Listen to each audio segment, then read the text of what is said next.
Urdu cover के मुअज़्ज़िज़ दोस्तों, मैं हूं माजिद मलिक और आप तमाम देखने और सुनने वालों को अस्सलाम वालेकुम। नाज़रीन गिरामी, जैसे जैसे वक्त गुजरता जा रहा है दुनिया के हालात खराब से खराब तर होते जा रहे हैं। यहाँ तक कि अब तीसरी आलमी जंग के खतरात सर पर मंडलाने लगे हैं और ये जंग दुनिया की सबसे बड़ी ताकतों के दरमियान होगी, जिनमें एक हरीफ रूस है जबकि दूसरी तरफ पूरा मगरिब है, जिससे आप अंदाजा लगा सकते हैं कि ये जंग कितनी तबाहकुन होगी। अगर आपको नहीं पता तो हम आपको आज की वीडियो में बताएंगे कि ये जंग कैसे शुरू हो रही है और पूरी दुनिया और खास तौर पर पाकिस्तान पर इस जंग के क्या असरात मुरत्तब होंगे। नाज़रीन गिरामी, आज कुर्रे अर्ज़ जिन मुश्किलात और दहशतगर्दी का शिकार है उन पर हर इंसान और हुक्मरानों को सोचने की जरूरत है, क्योंकि बिलाशुबा ये खतरे की घड़ी है। रूस और यूक्रेन की जंग के आगाज को तकरीबन 1 साल मुकम्मल होने वाला है, लेकिन मामलात सुलझने की बजाय मजीद उलझ रहे हैं। दोनों ममालिक के दरमियान जंग के आगाज में रूसी दिफाई तज्जियाकात दावे करते सुने गए थे कि ये जंग चंद दिनों में रूस जीत लेगा, लेकिन ऐसा हो नहीं सका, क्योंकि जब रूस ने बड़े बड़े दावे किए तो पूरा यूरोप इसके मुकाबले में आ गया, जो आज भी रूस की जीत में हायल है। रूस ने जिस तरह इब्तिदाई हमले करके यूक्रेन के पावर प्लांट्स को नुकसान पहुंचाया, उस शदीद हमले की वजह से मुल्क की आबादी का तकरीबन 1/3 हिस्सा बिजली की सहूलत से महरूम हो गया था और लोग सर्दी के मौसम में घरों को गर्म रखने और पीने के पानी को गर्म करने से भी महरूम रहे। जबकि आज भी सूरत हाल यह है कि आम लोगों को बुनियादी जरूरियात जिंदगी से भी महरूम होना पड़ रहा है। सूरत हाल यह है कि रूस और यूक्रेन की जंग खत्म होने का नाम नहीं ले रही और न ही किसी ने इसे खत्म कराने की कोई संजीदा कोशिश की है,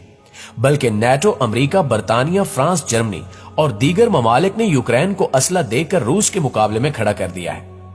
उसके मुकाबले में रूस ने ईरान से ड्रोन तैयारी खरीद कर यूक्रेन की शहरी आबादी और दिफाई तंसीबात को निशाना बनाया है, जिसका चर्चा इसराइल, अमेरिका, बरतानिया और यूरोपीय ममालिक में कुछ ज्यादा ही शिद्दत से सुना गया। चूंकि ईरान का दिफाई निजाम मजबूत होते देखकर उलमा की क़यादत में कायम इस्लामी हुकूमत को खत्म या कमजोर करने की शदीद ख्वाहिश करने वाली कुव्वतें शिश्तर रह गई हैं।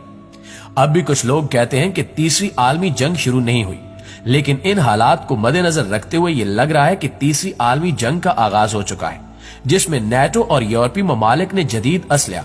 टैंक, लातादाद जंगी गाड़ियां और मिसाइल देने शुरू कर दिए हैं। जदीद असले की इस खेप से यूक्रेनी सदर और हुकूमत को हौसला और तकवीयत मिली है, जिसके बाद वो पुरअज़्म हैं कि रूस को अपने इलाके से निकाल बाहर फेंकेंगे। इस जंग का नतीजा क्या निकलता है कुछ पता नहीं, लेकिन रूस को दबाने के लिए अमरीकी ब्लॉक मुतहरक हो चुका है और मुकम्मल तौर पर यूक्रेन की पुष्टपनाही कर रहा है। गुज़श्ता दिनों यूक्रेन के सदर ज़ेलेंस्की को बड़े प्रोटोकॉल के साथ अमेरिका बुलाकर उसके साथ $2 अरब से जायद माली इमदाद देने का मुआहदा किया गया था, जिसमें अमेरिका का जदीद तरीन असलहा, दिफाई निजाम और जमीन से फिदा में हदफ को निशाना बनाने वाले पैट्रियट मिसाइल सिस्टम देने की इब्तिदा की है। यह दिफाई निजाम किसी भी किस्म के मिसाइल को फिजा में तबाह कर सकता है। फिर इस तरह जदीद टैंक भी यूक्रेन भेजे जा रहे हैं। ये बात भी आम है कि जितना भी असलहा इत्तेहादी ममालिक से यूक्रेन को मिलता है, वो ट्रेन में पोलैंड के रास्ते दोनों ममालिक के दरमियान वाहिद मुश्तरका एंट्री पॉइंट के जरिए पहुंचता है। चंद दिन पहले रूस ने इस पॉइंट को कब्जे में लेने के लिए भरपूर हमले किए थे, ताकि यूरोपीय यूनियन, बरतानिया और अमेरिका के असले को यूक्रेन पहुंचने से रोका जा सके। उस वक्त से रूस ने यूक्रेन के बॉर्डर पर वाक़े मुल्क बेलारूस से मुज़ाकरात करके अपना जदीद असलहा और फोर्सेज उसके हवाले कर दिए। इस वक्त कुर्रे अर्ज़ की बदकिस्मती ये बन गई है कि जंग की आग शिद्दत इख्तियार कर गई है और कुछ आलमी कुव्वतें जैसा कि अमेरिका वगैरह रूस को खत्म करने की कोशिश में यूक्रेन को माली और दिफाई हवाले से हथियार भी दे रही हैं और इस तरह इस असले से कई बार रूस के अंदर तक हमले किए गए हैं, जबकि रूस की तरफ से जवाबी हमलों में भी मजीद शिद्दत पैदा हो गई है। हालिया दिनों में देखा जाए तो रूस यूक्रेन के दारुल खिलाफे पर भी शदीद हमले कर रहा है, ताकि हुकूमती निजाम उसके सामने घुटने टेक दे, लेकिन जमीनी हकायक से ऐसा होता हुआ नजर नहीं आ रहा। लिहाजा रूस ने नेटो ममालिक, यूरोपीय यूनियन, इंग्लैंड और अमेरिका के कुछ शहरों को निशाना बनाने के लिए अपने एटमी मिसाइल भी मैदान जंग में खड़े कर दिए हैं और अपने बहरी बेड़े और आबदोजों को एटमी असले से लेस करके एक ऑर्डर का इंतजार करने पर आमादा कर दिया है। इस सूरत हाल को देखते हुए रूसी सदर व्लादिमीर पुतिन ने कहा है कि इन्हें 100% यकीन है कि इनकी अफवाज यूक्रेन में अमेरिका के जदीद तरीन फिजाई दिफाई निजाम तबाह कर देंगी। उन्होंने तनकीद करते हुए कहा है कि मगरिब रूस को तोड़ना चाहता है, लेकिन इन्हें यह ज़हन में रखना चाहिए कि हम उन तमाम ममालिक को तहस नहस कर देंगे, क्योंकि हमारी अफवाज अमेरिका के जदीद तरीन मिसाइल दिफाई निजाम को तबाह करने की सलाहियत रखती है।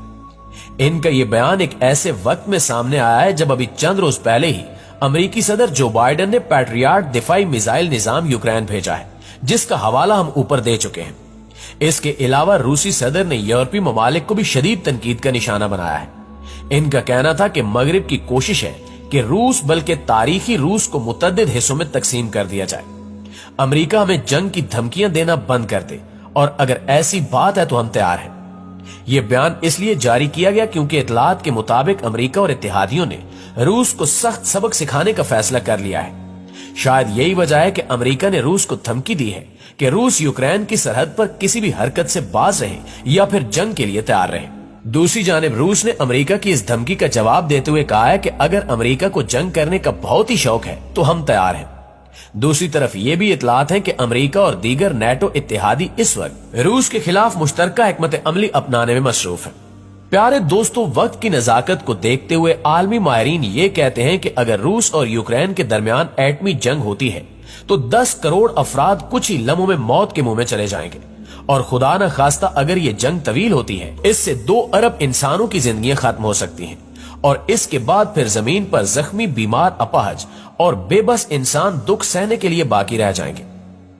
एटमी जंग की संगीनियों पर तहकीकात करने वाले माहिरीन का कहना है कि अगर रूस अपनी एटमी ताकत का थोड़ा सा हिस्सा भी जंग के इस्तेमाल में ले आता है तो पहले चंद सेकंड्स में 2 करोड़ अफराद फौरी तौर पर मौत के मुंह में चले जाएंगे और ओजोन लेयर का आधा हिस्सा मुकम्मल तौर पर तबाह हो जाएगा, जबकि न्यूक्लियर बारिशों की वजह से दुनिया भर की ज़राअत और मॉनसून सीजन भी मुकम्मल तौर पर तबाह हो जाएगा। अमेरिका और रूस के दरमियान एटमी जंग छिड़ने के नतीजे में दुनिया 10 साल तक जौहरी सर्दी का शिकार हो जाएगी, जो मुसलसल इंसानों की कातिल साबित होती रहेगी और इसके अलावा जौहरी हथियार फायर करने के नतीजे में 147 मिलियन टन यानी 150 अरब किलो धुआं पैदा होगा, जो एटमॉस्फेयर में फैल जाएगा और जमीन पर चलने वाली हवाएं इस धुएं को पूरे कुरे अर्ज पर फैला देंगी, जिससे जमीन को जौहरी मौसम सरमा का सामना होगा। यहां तक कि एटमी जंग का यह धुआं जमीन पर सूरज की रोशनी की रसाई में रुकावट बनेगा, जिससे दुनिया के हर इलाके में औसतन दर्जा हरारत 9 डिग्री सेंटीग्रेड कम हो जाएगा। जबकि माहिरीन ने यह पेशगोई भी की है कि डेटोनेशन यानी जौहरी हथियार छोड़ने के नतीजे में पैदा होने वाला धुआं छटने में तकरीबन 7 साल लगेंगे और रोशनी को मामूल की हद तक आने के लिए मजीद 3 साल का अरसा लगेगा। इसी तरह दोनों मुल्कों के दरमियान जंग के नतीजे में मॉनसून का निजाम तबाह हो जाएगा और समंदरी दर्जा हरारत को कंट्रोल करने वाला निजाम खराब हो जाएगा, जबकि एल नैनो की वजह से पैदा होने वाले तूफान भी बढ़ जाएंगे। और सिर्फ यही नहीं बल्कि किसी भी जौहरी बम की 35% तवानाई गर्मी की सूरत में खारिज होगी और इसके साथ साथ धमाके के 5 मील के फासले के अंदर मौजूद लोग तीसरी डिग्री तक झुलस जाएंगे और करीब की इमारतें मुकम्मल तौर पर मुनहदम हो जाएंगी और धमाके की तवानाई से 178 मील फी घंटा की रफ्तार से हवाएं चलना शुरू हो जाएंगी, जो 3.7 मील के फासले के अंदर लोगों को उड़ा कर रख देंगी। जी तो मुआजिज दोस्तों, ये थी हमारी आज की वीडियो कैसी लगी कमेंट करके हमें जरूर बताइएगा। इंशाअल्लाह आपसे मुलाकात होती है अगली वीडियो में। तब तक अपना ख्याल रखिए। अल्लाह निगहबान।